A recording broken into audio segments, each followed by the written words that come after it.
Good morning, strangers. It's June 18th, 2018, and the phrase "you'll understand when you're older" has always annoyed me.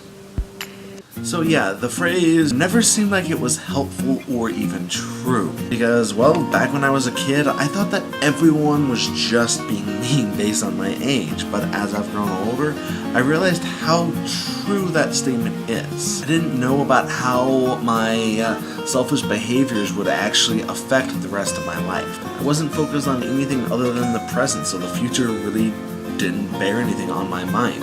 Now my perspective has changed as I've gotten older, and I understand tons more than I did when I was a kid, like taxes, credit, and why people act certain ways, and why I had to go to sleep at certain times. And now all of those things are really clear, so I try to make an effort to understand the whys instead of just complaining about everything, because that's the trouble I had when I was actually a kid. I would point things out and complain about them, but I never took the time to understand why.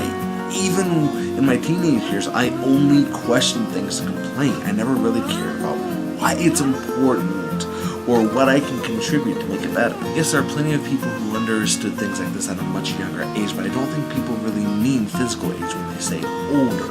Instead, they seem to mean either emotional or mental age, depending on the situation. And for someone who grew up on the lower side of middle class, I was able to think selfishly even after I'd done things to get myself in a ton of trouble. It was never my fault, and I never tried to claim agency over the actions that I took. It was always due to some other factor that I had no control over, which would always turn out to be false.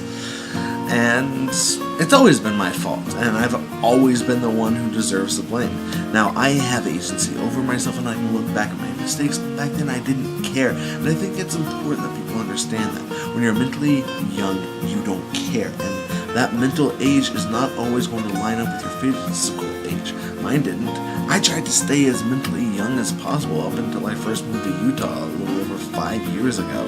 And since then, my understanding and perspective have both been forced to change and mature, not only because I was getting to know myself and what things I really wanted out of life. I wanted to be a good person for my then girlfriend, now wife. And then as I've grown as a father, I've matured even more. And that's because I've had no other choice but to have agency over my actions so that my daughter could have a decent life with all the things she's needed. And despite the fact that we're struggling financially, we're still able to supply Boogie with the essentials. We'll keep on striving so that won't change, and we'll do what we can to give her some perspective as she gets older. Anyway, that's it for my video. We'll see Patrick tomorrow, and I will see all of you next week. And if there's anyone who's looking into joining us, who's coming from the Adult Mode Fighter Facebook group, this is essentially what we do. You can watch all the other videos. After this, please pay attention because I'm doing a special trivia thing that I've been doing, well, this is month 2 of Infinite at this point. Anyway, bye and DFTBA!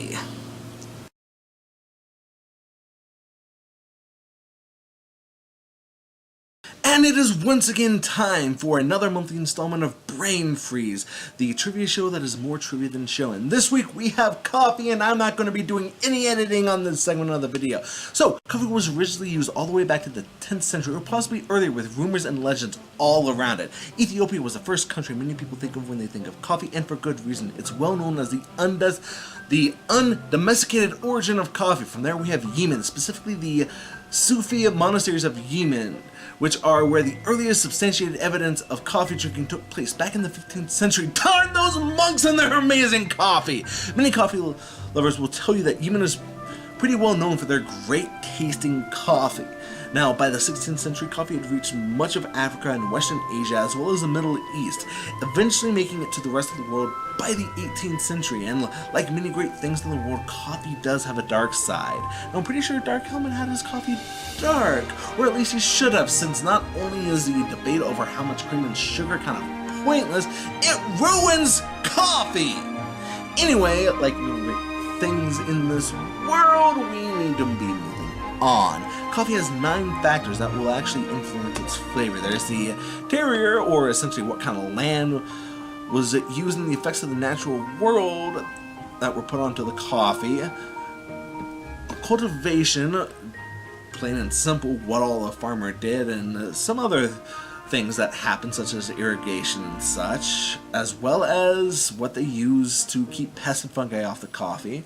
There is the veg grow, like wine coffee has plenty of varieties such as Typica, Geisha, and many more, and they are based on different characteristics such as acidity and aroma. Now harvesting, since harvesting means that coffee is very much like a fruit, or since coffee is like a fruit, it has to be harvested as such.